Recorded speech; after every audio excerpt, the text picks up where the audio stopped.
Hello viewers, healthy life BD থেকে স্বাগতম জানাচ্ছি। আজকের ভিডিওর বিষয় কখন রসুন খাবেন আর কখন খাবেন না। তাহলে চলুন বন্ধুরা জেনে নেওয়া যাক। রান্নায় স্বাদ বাড়াতে রসুনের জুড়ি মেলা ভার। কেবল স্বাদ বাড়াতেই নয়, বহুকাল ধরে ঔষধ হিসেবেও ব্যবহৃত হয়ে আসছে এই রসুন। বিশ্বের প্রায় প্রতিটি জাতি রসুনকে বিভিন্ন অসুখ থেকে নিরাময়ের জন্য ব্যবহার করে। রসুনকে অনেকেই আবার বলে থাকেন power house of medicine and flavour, কারণ কাঁচা বা সিদ্ধ রসুন কোয়া নিয়মিত সেবনে অনেক রোগ থেকে মুক্তি পাওয়া যায়। শুধু উচ্চ রক্তচাপ কমানোর ঘরোয়া উপাদান হিসেবে রসুন ব্যবহার করা হয় না, বরং হৃদরোগ ও গাঁটে ব্যথা প্রতিরোধেও এটি কার্যকরী। আমাদের অনেক শারীরিক সমস্যাতেই খুব উপকারী রসুন।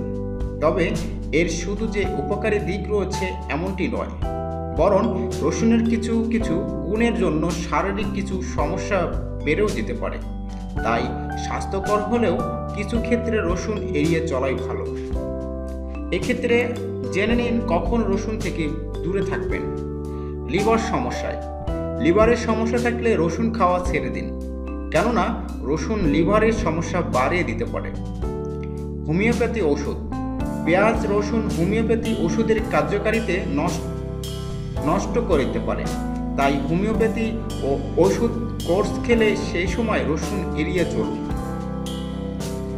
নিম্ন রক্তচাপ, আপনি যদি নিম্ন রক্তচাপ জনিত সমস্যায় ভোগেন তাহলে রসুন এড়িয়ে চলুন, কেননা এই খাবারটি রক্তচাপ আরও কমিয়ে জটিলতা তৈরি করতে পারে।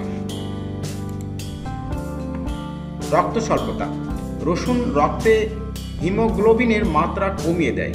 তাই রক্ত স্বল্পতার সমস্যা থাকলে ডায়েট থেকে রসুন বাদ দিন। বদহজম, হজমের সমস্যায় ভুগলে রসুন ও তেল মশলাযুক্ত খাবার থেকে দূরে থাকুন। গর্ভ নিরোধক পিল, যদি আপনি নিয়মিত গর্ভ নিরোধক পিল খান তাহলে অতিরিক্ত রসুন খাওয়া থেকে বিরত থাকুন। রসুন গর্ভ নিরোধক পিলের কার্যকারিতা কমিয়ে দেয়। প্রেগন্যান্সি, রসুন শরীর গরম করে। গর্ভাবস্থায় অতিরিক্ত রসুন খেলে তা শরীরের তাপমাত্রা বাড়িয়ে দেয়, এর ফলে গর্ভপাতের সম্ভাবনা থাকে।